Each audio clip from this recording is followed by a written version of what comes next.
Assalamualaikum warahmatullahi wabarakatuh.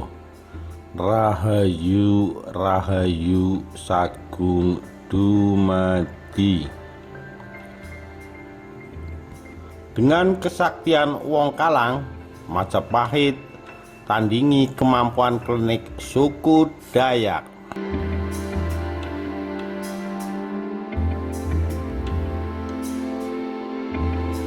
Kerajaan Majapahit tidak dipungkiri adalah kerajaan terbesar Hindu-Buddha di Indonesia. Kerajaan mencapai masa kejayaan ketika dipimpin oleh Hayam Wuruk dengan patihnya Gajah Mada. Keduanya berhasil menyatukan Nusantara.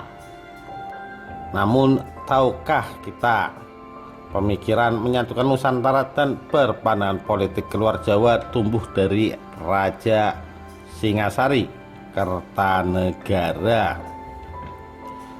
Dikutip dari kitab Negara Kertagama yang ditulis Empu Prapanca, Kertanegara ingin menundukkan Bakulapura. Kini wilayah ini disebut dengan Tanjung Pura, dan di masa Majapahit sampai seterusnya wilayah ini berkaitan dengan Jawa.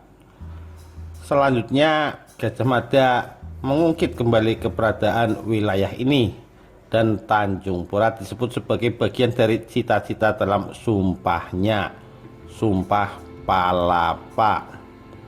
Sesudah Nusantara bersatu, saya akan menikmati istirahat. Sesudah mengalahkan daerah Gurun, Seran, Tanjung Pura, Haru, Pahang, Dompo, Bali, Sunda, Palembang, Tumasik, waktu itulah baru saya istirahat, serunya di hadapan para pejabat Majapahit.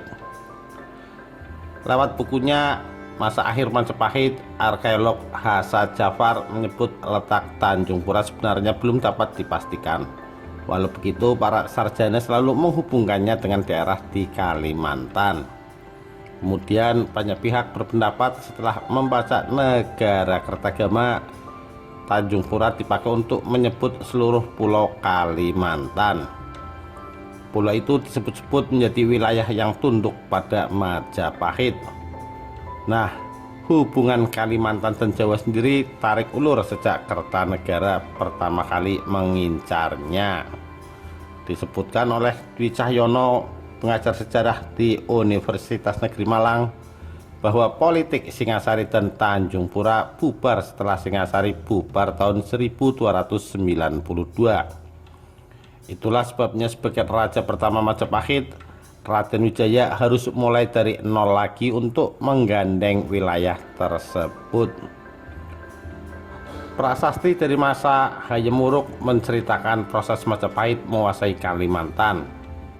Diceritakan jika Raden Wijaya atau Sri Kertarajasa Jayawardhana Ananta Wikrama Utungga memiliki 4 permaisuri. 4 permaisurinya setara dengan dewi-dewi yang menjadi Prakreti Pulau Bali, Melayu, Madura, dan Tanjung Pura. Tulis prasasti tersebut. Sumber tersebut menyatakan jika Raden Wijaya menggunakan politik pernikahan untuk menguasai Kalimantan. Namun ada juga yang menyebut keunggulan Majapahit menguasai Kalimantan tidak lepas dari suku yang terasing di Pulau Jawa di masa Majapahit ini. Wikipedia menyebutkan, di era Majapahit ada suku Kalang yang ditugaskan menjaga hutan dari serangan musuh.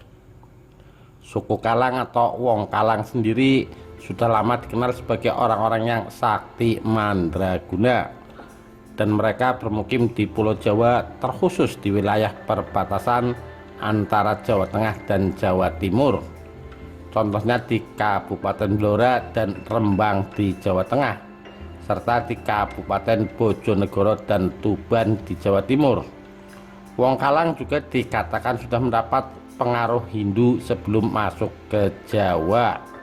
Berdasarkan prasasti kuburan candi di Tegalsari, Magelang tahun 753 Saka atau 831 Masehi, Karena kesaktiannya, Majapahit memerintahkan mereka menjaga hutan dari serangan musuh. Wong Kalang juga sudah biasa dipekerjakan untuk membuat candi sampai bermacam benda dari kayu. Wong Kalang juga ternyata menjadi tentara yang membela Majapahit dalam perang melawan suku Dayak. Dalam perang ini, tentara Kalang membawa kemenangan hebat bagi Majapahit. Konon kesaktian Wong Kalang, suku Kalang lebih ke arah berbau mistis. Contoh bisa memindahkan batu besar secara gaib dan tetap diam saat bekerja atau tidak bersuara alias membisu. Namun tidak semua suku Kalang punya kemampuan lebih. Hanya beberapa orang yang punya kesaktian ini dan mereka yang dipilih sebagai tentara Majapahit yang menyerang Kalimantan. Saat penyerangan tersebut terjadi peperangan klinik yang dimenangkan suku Kalang atas suku Dayak. Padahal suku Dayak dikenal memiliki ilmu lebih dalam hal-hal gaib. Akhirnya tentara suku Kalang sempat diangkat menjadi perwira Majapahit, tapi mereka malah justru dicopot dari jabatannya. Rupanya perilaku mereka cenderung liar dan aneh dan tidak seperti manusia Jawa pada umumnya. Bahkan kelas sosial mereka di bawah selayaknya kaum sudra yang mengerjakan berbagai pekerjaan kasar. Demikian kisah kesaktian Wong Kalang. Sekian, terima kasih. Wassalamualaikum warahmatullahi wabarakatuh. Rahayu Rahayu Sagung Dumadi.